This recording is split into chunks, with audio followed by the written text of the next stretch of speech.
track and field starts their outdoor season. And baseball and softball are heating up. All this and more on the Penguin Rundown.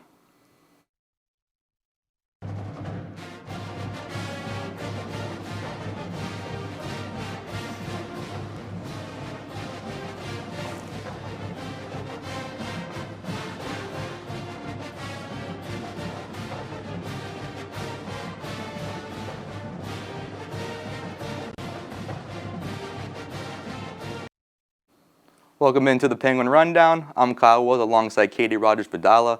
And Katie, both men and women's have been playing well in the Diamond as of late. This past weekend, the softball team won 3 out of 4 against Purdue-Fort Wayne, and the baseball team also won 3 out of 4 this past weekend. Yeah, baseball is doing really well too. They're 6-1 at Eastwood Field right now at home, which is really great. And as you said, they took the series against Wright State. It's the first time they've done that since 2015, but I think that's where you're going to get us started with some baseball. The baseball team hosted Wright State for a 4-game series this past weekend. The Penguins snapped the Raiders' 12-game win streak with a 12-10 win on Friday. Redshirt senior Nick Caruso went 3 for 5 with a career-high 5 RBIs. Other notable performances came from junior Philip Glasser, who went 2 for 4 with a solo home run, and seniors Dominic Bucko and Jeff Whaler both went 3 for 5.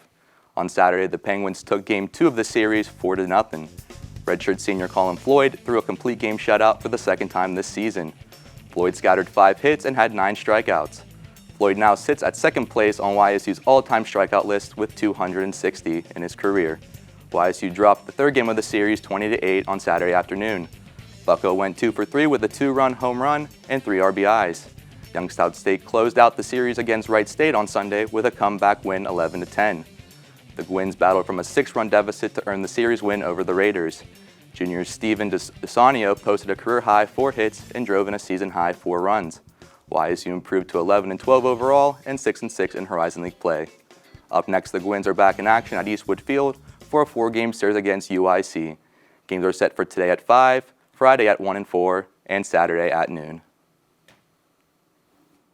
The softball team took on Purdue-Fort Wayne in a 4-game series over the weekend.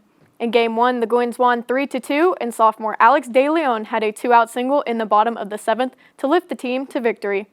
The Penguins shut out the Mastodons to win Game 2, 8-0. Junior Ellie Buffenbarger pitched a 2-hit shutout with 9 strikeouts, moving her into second place in YSU's all-time strikeout list with 389.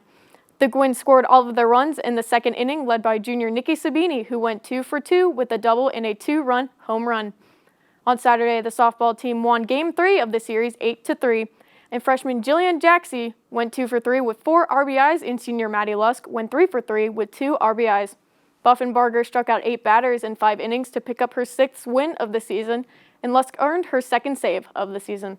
The Penguins dropped the final game of the series 11-6, and after the weekend, the softball team is now 14-8 overall and 7-3 in the Horizon League. Up next, the Penguins traveled to IUPUI for a 4-game series on Friday and Saturday. The men's golf team played exceptionally well last weekend in the Battle at Rum Point tournament in Berlin, Maryland. The team finished in second place with 2 Penguins placing in the top 5. Senior Kevin Schur had a 2-round total of 145 to secure his 5th career top 5 finish. His first round score of 72 matches his lowest of the season. Junior Brian Quadruple finished tied for 3rd with a 2-round total of 144.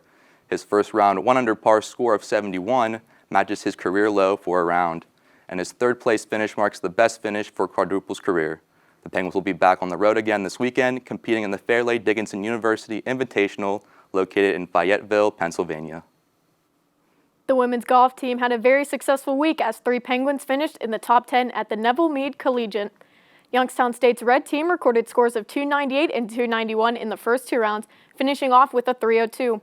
These scores gave the Winds a 12-stroke edge, putting them in first place with Oakland following right behind.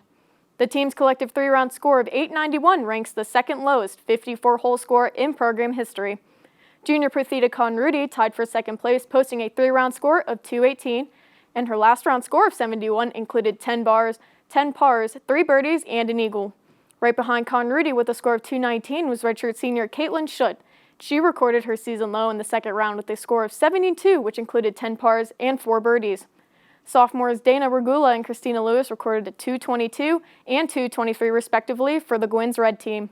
YSU's white team placed 11th with freshman Maddie Smithco leading the way with a score of 235. Youngstown State would carry their momentum into Saturday's matchup against St. Francis, earning their second straight win. Once again, Con Rudy had an outstanding performance on the green with a single-round score of 72, earning her medalist honors. This honor became the first on the season and the third in her YSU career. She became the 10th golfer in program history to place first in 3 events. Dana Regula recorded a 76 single-round score, Genevieve posted a score of 78, and Christina Lewis contributed a 79. Up next, the Gwins will travel to the Stone Ridge Golf Club in Bowling Green to compete at the Dolores Black Falcon Invitational on Saturday, April 10th and Sunday, April 11th. Men and women's track and field team to Raleigh, North Carolina to officially begin their outdoor season. The Penguins swept the competition this week at the 3-day track and field Raleigh relays. Starting off strong, senior Sean Peterson set a new school record in the 1,500-meter run. The record had not been broken since 2004. Later, Peterson would place in the top 25 overall at the competition. In the men's pole vault, senior Wyatt Lefker secured a second-place finish after clearing almost 15 meters, but missing it by a few centimeters. On the second day of the Raleigh relays, sophomore Jakari Lomax also set a new school record. He competed in the men's triple jump, and a met he won in the Horizon League indoor competition. On the same day, sophomore Morgan Cole won the first portion of the women's 5,000-meter run. She and fellow Penguin senior Ashley Raleigh were both able to finish with times under 18 minutes. Finishing up their 3-day stint down south, senior Colin Harden earned his way into the NCAA championships. His time in the 400-meter hurdles qualified him to compete. For more on the track and field's outdoor season debut, we'll send it over to Richie and Kelsey at the roundtable.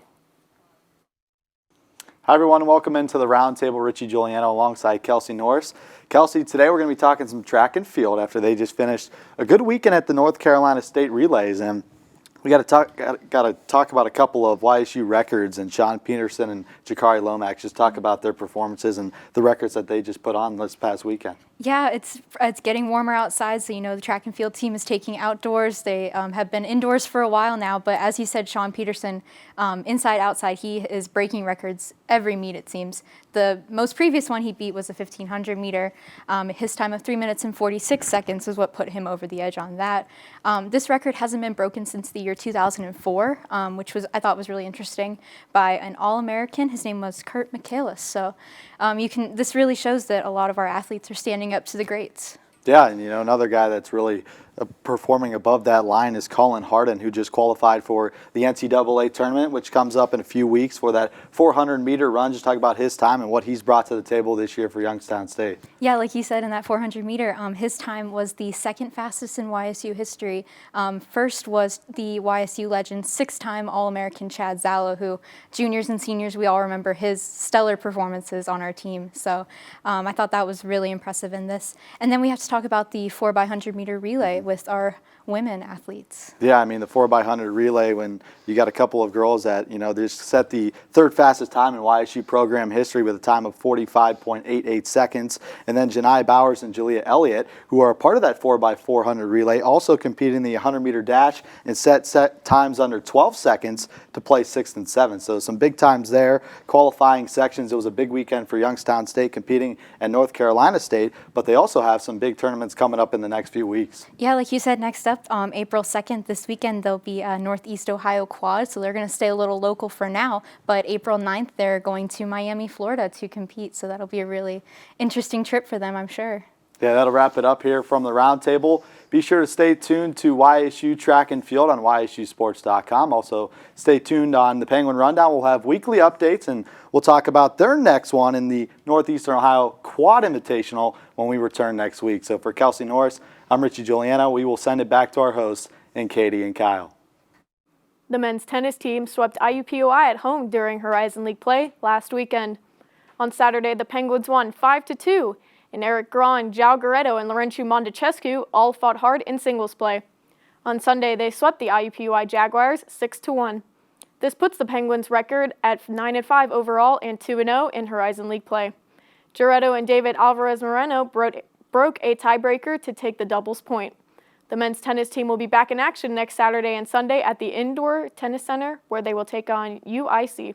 First serve is set for 1 p.m. on both days. The women's tennis team swept their series this weekend over Oakland. With this win, they remained undefeated and improved to 6-0 in Horizon League.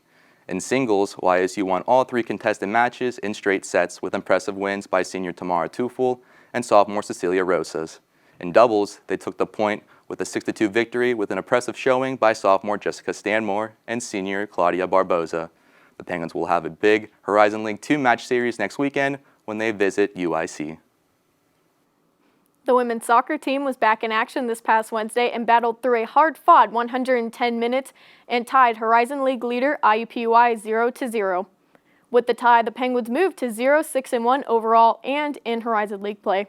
Junior goalkeeper Xenia Javraj was impressive in her season debut in the net, recording 8 saves and facing a total of 23 shots. Javraj's performance earned her Horizon League Women's Soccer Defensive Player of the Week. The Penguins took just 4 total shots with 3 shots on goal, 2 by Regan Lavigna and 1 by Angelina Schilling. Marcella Sizer's game-winning attempt in the 103rd minute sailed wide just left. The Penguins played their last road game of the season Tuesday afternoon as they visited the Wright State Raiders. For the final stats and score from that game, be sure to check out YSUsports.com. And up next, YSU will play their season finale on Monday at home against the Robert Morris Colonials at Farmers National Bank Field. Kickoff is set for 5 p.m. The Youngstown State women's lacrosse team put up a fight against Kent State this past Sunday, but lost 19-10. The Gwins were led by freshman Jordan Miller, Lauren Ottensmeiser, and senior Alicia Wells. Miller tallied a team best performance with 6 shots while adding an assist and 2 ground balls. Freshmen Emma Carter, Jocelyn Fike, and Taylor Jones each scored 2 goals for the Penguins, with freshman Aaron Clark adding a solo goal. Clark and Ottensmeiser tied for a team-high 3 ground balls apiece. Goalkeeper Alicia Wells logged another 60-minute outing in the cage, posting a match-high 11 saves on 35 shots. Ottensmeier had a team-best 2 assists in the game. The Youngstown State women's lacrosse team will be back in action on April 3rd against Robert Morris. First draw is scheduled for 1 p.m. And now we're going to send it over to Caleb Ellison, who has this week's Play of the Week. Caleb, take it away. Thanks, guys. The Penguin Play of the Week this week comes from senior catcher Nick Caruso of the baseball team. Let's take a look at it. Here he is with the bases loaded against the left-handed pitcher from Wright State, and he sends a hard line drive down the right field line. This play ends up sending in 3 runs. This 3 RBI triple plated Nick's 5th RBI of the game, setting a career high from him. Congratulations to the men's baseball team as they won this game 12-10. Good luck on the rest of the season. Now we're sending it back to Kyle and Katie. That'll just about do it for us here at the Penguin Rundown. I'm Katie Rogers-Videla. I'm Kyle Wills. See you next week, Penguin Nation.